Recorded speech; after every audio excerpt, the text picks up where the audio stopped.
Yep, I'm out on my bike again, the day after the 200.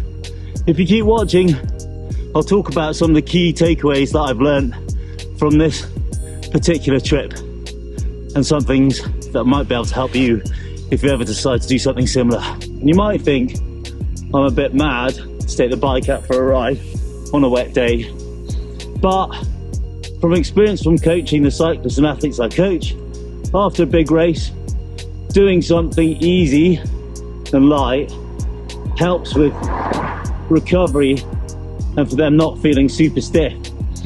So I had an option of either jumping on a turbo or taking the bike out for a easy spin, and 100% I was always going to take the bike out.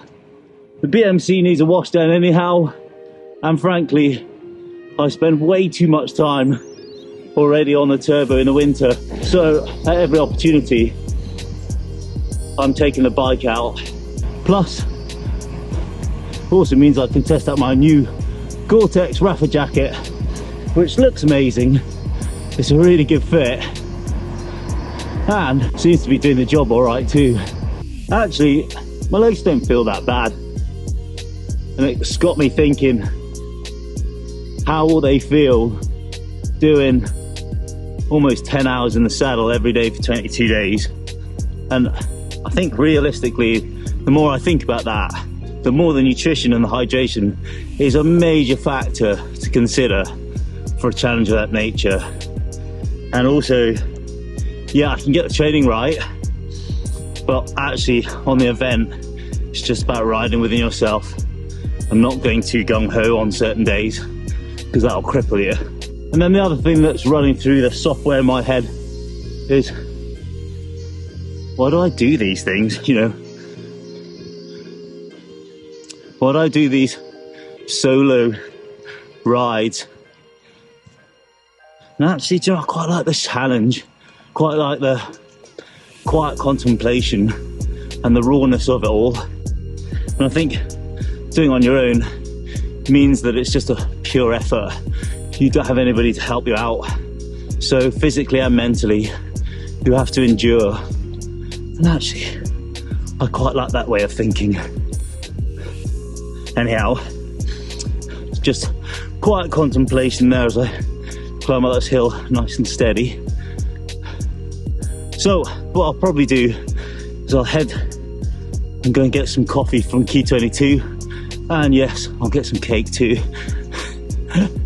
And then I'll head back to the office and talk about some of the key takeaways that I've learned from this trip that I'll put into next time. Oh, got a little dark there, didn't it?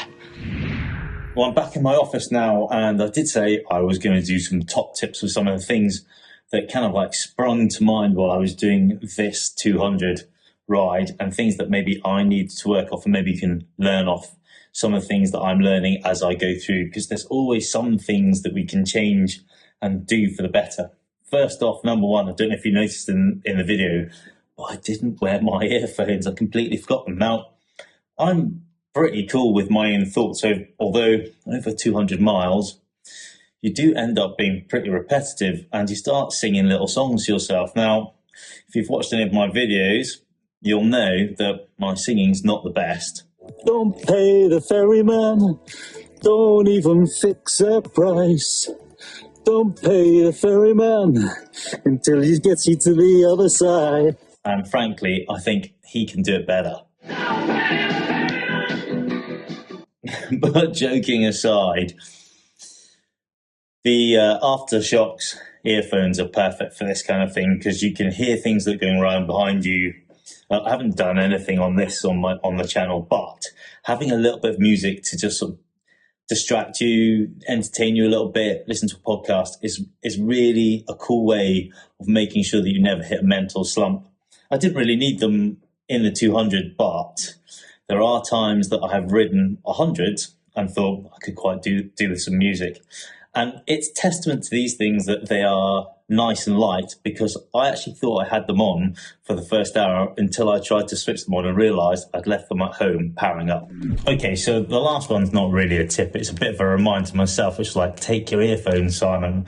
But this is a really good tip. If you can get your hands on some sachets of chamois cream, this is just from Velo Skin that I got in a Sportive, and I've kept them.